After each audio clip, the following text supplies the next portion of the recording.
नमस्कार, जय श्री राम। कैसे हैं आप सभी? आशा करती हूँ अच्छे होंगे, स्वस्थ होंगे। तो आज का जो विषय है, वो जिस विषय में हम लोग आज चर्चा कर रहे हैं, ये विषय और ये प्रसंग मैं दोबारा आप सबके लिए बागेश्वर धाम सरकार की कथा से ये प्रसंग को मैंने उठाया है। क्योंकि जैसा कि आप सभी जानते हैं, मैं कथाएँ सुनती हूँ और मैं चाहती हूँ कि मेरा ये परिवार, मेरा ये यूट्यूब परिवार उन कथाओं के जो भी गुण होते हैं, गुण मतलब जो भी मेन तथ्य होते हैं, जो मुझे लगता है कि हर किसी को जानना अति आवश्यक है। क्यों? क्योंकि हम हिंदू हैं। हम देखिए, ऐसा है कि आजकल बहुत ज़्यादा आधुनिकता है, लेकिन एक सत्य और भी है कि जो कुछ भी है ना, वो नश्वर है, वो नाशवान है। हम किसी चीज़ के पीछे, हम पैसे के पीछे, हम दौलत के पीछे, हम पढ़ाई के पीछे, हम जिस चीज़ के भी पीछे भाग लें, है ये हमारे कर्म।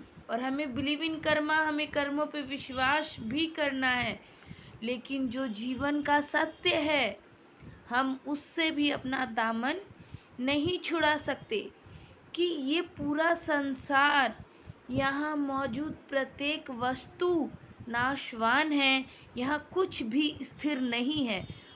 जब कुछ भी स्थिर नहीं है, तो फिर इतना हर एक चीज़ के लिए, धन दौलत के लिए, हर चीज़ के लिए इतना तड़प, मतलब आखिर देखिए, है तो इंसान। मैं ये नहीं कहूँगी कि आपके अंदर ये अवगुण है, मेरे अंदर नहीं। सब इंसान है। एक वक्त पे सबके अंदर ये बातें आ ही जाती है। लेकिन यकीन मानिए कि जब हम लोग एक धर्म के पथ पे रहते हैं ना, तो कहते हैं ना, जैसी संगत वैसी रंगत।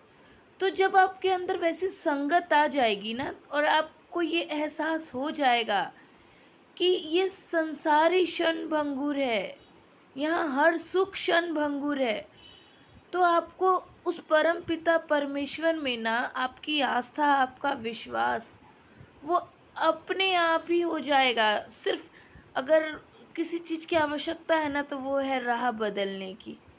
जी हाँ, अगर मैं ये नहीं कहती कि डायरेक्ट हो जाता है, नहीं, सब में समय लगता है। लेकिन जब एक बार आप इस अध्यात्म की राह पे, अपने सनातन की राह पे, अपने सनातन धर्म को जानने की राह पे निकल जाएंगे ना, तो आपको ये क्लब पार्टीज़, मतलब ये सब आपको लगेगा सब बेवजह है।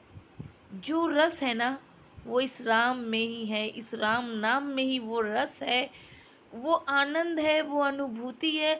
और आप विश्वास मानिए, ये जो मैं लिखती हूँ ना, अगर किसी एक दिन मान लीजिए गृहस्थ के कार्य में ही किसी दिन भूल गई, तो मेरे अंदर पता है क्या चलता है, जैसे आज पूरा दिन मेरा अधूरा अधूरा सा है। मैं ऐसा तो कोई कार्य भूल रही हूँ जो मेरे लिए बहुत ज़रूरी था। मतलब ये राम नाम अब मेरी आदत बोलिए, मेरा चिंतन बोलिए, मेरी शांति बोलिए, ये सब कुछ बन चुका है। तो चलिए, तो बस इसी अध्यात्म के लिए, इसी ज्ञान के लिए बागेश्वर धाम सरकार में जो अ, गुरु जी बता रहे हैं कि ये पूरा संसार क्षणभंगुर है, ये पूरा संसार नाशवान है, यहाँ कुछ भी स्थिर नहीं है। तो जब भी हम लोगों के जीवन में कोई कठिनाई आती है, तो हम इतने परेशान हो जाते हैं। देखिए, हमारा जो ज़िंदगी है ना, हमारी जो ज़िंदगी है, वो हम लोग दो तरीके से बिता सकते हैं।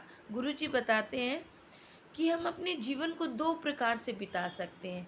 एक रोकर और दूसरा हंसकर। रोना, अगर आप चाहते हैं कि आप सारी ज़िंदगी रोते रोते बिताएं, तो आपको अपने से ऊपर वाले की ओर देखना होगा।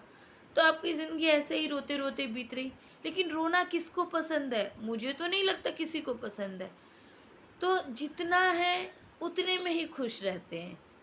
और जब आपको लगे ना कि मेरी ज़िंदगी में बहुत गम है, तो उस समय ना हमको अपने से नीचे वाले को देखना होगा।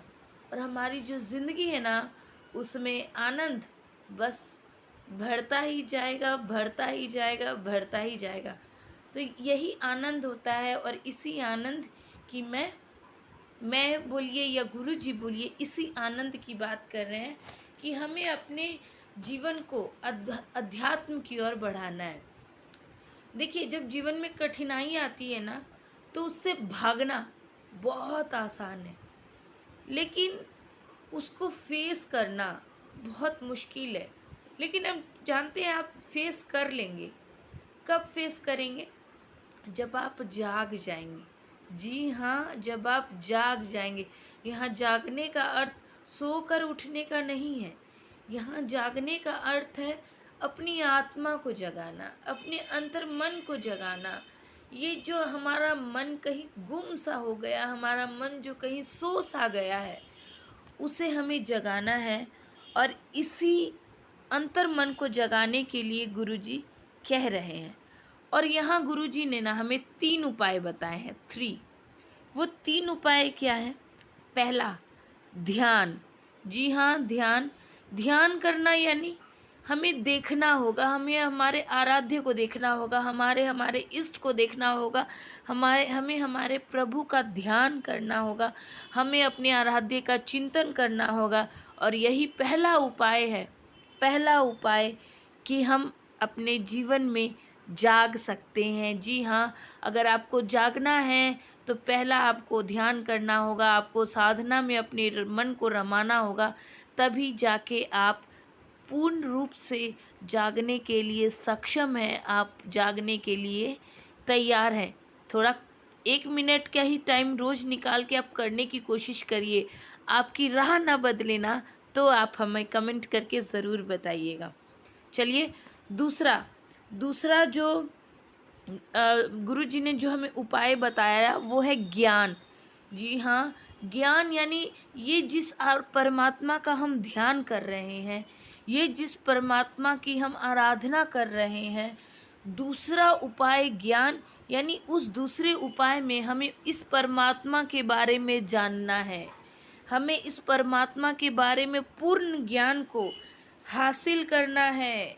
हमें इस परमात्मा को, जो सत्य है, जो एकमात्र सत्य है, उसको जानना है, उसको पहचानना है, उसमें अपने आप को रमना है। यही दूसरा ज्ञान है। चलिए, तीसरा आते हैं। तीसरा उपाय जो गुरु जी ने बताया वो है अपने आप का दान। जी हाँ, पहला ध्यान, दूसरा ज्ञान, और तीसरा अपने आप का दान। जी हाँ, गुरु जी ने बड़ी सुंदर एक लाइन कही थी, आपको भी ज़रूर सुननी चाहिए। ध्यान दीजिएगा। ना काहू से दोस्ती, ना काहू से बैर, मिल जाए तो प्रसन्न नहीं, खो जाए तो गम नहीं। जिसमें ना कोई अपना है, ना कोई है पराया, माने तो सब अपने हैं, और माने तो जैसे सब सपने हैं। तो मतलब क्या?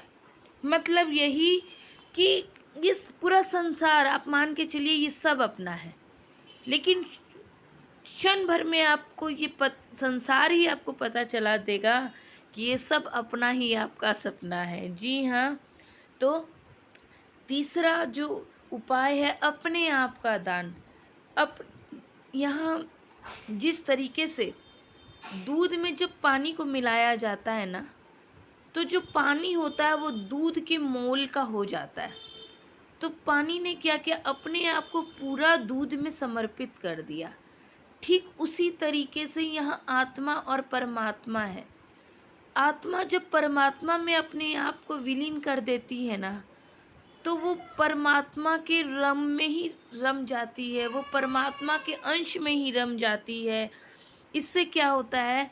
जैसे दूध में पानी के मिल जाने से पानी का मोल बढ़ जाता है ना, ठीक उसी भांति जब नर में नारायण मिल जाता है ना, तो क्या ही कहें, नर में नारायण मिले या नारायण में नर मिले, तो वो नर अपने जीवन के मूल्य को बढ़ा देता है, अपने जीवन की वास्तविकता को वो जान जाता है, और यही है जागना। तो हम लोगों ने क्या क्या हम लोगों ने समझा? हम किस तरीके से जाग सकते हैं? हम ध्यान से जाग सकते हैं। ध्यान यानी अपने प्रभु, अपने परमात्मा को ध्यान लगाना, अपने परमात्मा का ध्यान करना, उनका चिंतन करना। दूसरा, हम ज्ञान से जाग सकते हैं। ज्ञान यानी अपने उस परमात्मा के बारे में पूर्ण ज्ञान हासिल करना, उसकी वास्तविकता को जानना। और तीसरा, अपने आप का हम दान करके अपने आप को नर अपने आप को नारायण में मिला करके अपने जीवन की सार्थकता को, अपने जीवन में जागृत हो सकते हैं। तो इस तरीके से हम अपने जीवन में जाग सकते हैं। और हमें ये जागना, हमें ये ध्यान, हमें ये ज्ञान, हमें ये अमूल्य रतन कहाँ से प्राप्त होगा? हमें ये सब हनुमान जी के चरणों की सेवा पाके ही प्राप्त होगा। कह है भी ना लाइन हनुमान चालीसा में, जय हनुमान ज्ञान गुण सागर। हनुमान जी ज्ञान के सागर हैं। ध्यान में, माफ़ कीजिएगा, ध्यान में जब आप आइएगा तो अपने आप आपको आपके परमात्मा शुरू में नहीं दिखाई देंगे, लेकिन धीरे धीरे वही दिखते जाएंगे और आप उसी में रमते जाएंगे। तो इस तरीके से आपको परमात्मा की सत्यता का आभास हो जाएगा। तो मैं अपनी इस वीडियो को यहीं विराम देती हूँ और आशा करती हूँ आप अध्यात्म के पथ पे चल के जागृत होके अपने सनातन से जुड़िएगा, अपने जन्म के असली उद्देश्य को समझिएगा। और यही हमारे सनातन धर्म की ओर, हमारी ओर से पहल होगा, क्योंकि हम जागृत हो जाएंगे और हम जागृत होंगे तभी तो हम सबको जागृत कर पाएंगे। तो सनातन धर्म की जय, श्री राम जी की जय, हनुमान जी की जय। तो कैसी लगती हैं आपको मेरी बातें? अगर अच्छी लगती है तो एक लाइक और एक सब्सक्राइब अवश्य करिएगा। इससे हम मोटिवेट होते हैं और आगे और कुछ करने की चाह बनी रहती है। बेल आइकन को भी ज़रूर प्रेस करिएगा, जिससे आपको मेरे नेक्स्ट वीडियो का नोटिफिकेशन मिलता रहे और आप मेरे वीडियो में ऐसे ही प्यार बना के रखें।